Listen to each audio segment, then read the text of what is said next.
দেখেন জামাই বাজার থেকে যারা বাটা মাছ কিনে নিয়েছে এখন থেকে কুটেই নিয়েছিল, এখানে ভালো করে ধুয়ে নিছি। এখন দেখেন মরিচ লবণ হলদি দিয়ে ভালো করে মিক্স করে নিচ্ছি, এখন এটা ভাইজা নিমু। তো দেখেন গ্যাস অন করে কড়াইটা দিয়ে নিলাম, তারপর তেল দিয়ে নিলাম। দেখেন তেলটা গরম হয়েছে, তো ভিডিও লং হয়ে দেখাইটা কেটে দিয়ে ভিডিও। তারপর দেখেন মাছগুলো দিয়ে নেবো।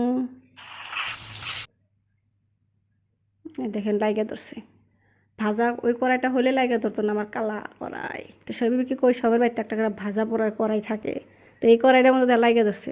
এই দেখেন এগুলো সব উঠাই নিলাম, একটা লেজা যে রাখছিলাম ওই লেজাটা এখন দিয়ে দেবো। এই দেখেন দিয়ে দিলাম, আর লেজাটা উঠাইছি ভিডিওটা মধ্যে দেই নাই। আর ওই কড়াইয়ের মধ্যে অল্প তেল দিয়ে নেবো। এই যে পেঁয়াজ টমাটো মরিচ ধনিয়া কাইটে রাখছি, দেখেন পেঁয়াজ দিয়ে নেবো। পেঁয়াজটা লাড়াচাড়া কইরা পেঁয়াজটা অল্প কালার চেঞ্জ হলে মরিচ দিয়ে নেবো। তো লং হয়ে যাইলে তো দিই না, মরিচ দিয়ে নিলাম। এখন দেখেন এখন অল্প টুকা রসুন দিয়ে নেবো, মাছের মধ্যে তো রসুন অল্প দেই। এই যে রসুন দিয়ে নিলাম, তারপর অল্প লবণ দিয়ে নিলাম, অল্প টুকা হলদি দিয়ে নেবো। তারপর এখন একটু মরিচ দিয়ে নিলাম, এখন অল্প টুকা মশলা দিমু। এই দেখেন মশলা আমি এটা অল্প লাড়া সেরা নেবো, লাইড়া সেরা এক কাপ পানি দিয়ে নেবো, বেশি নিয়ে অল্প টুকা লাগে ধরবো দেখে।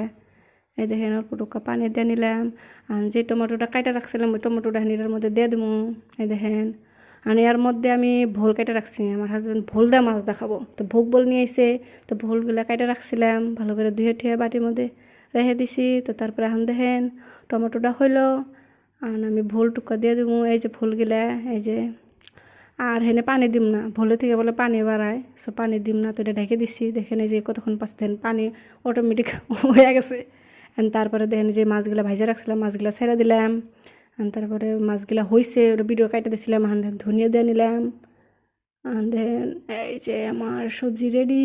এসব ভিডিও কাটে কেটে দিয়ে লং হয় দেখা। Thank you for watching me, লাজিস, বাই বাই।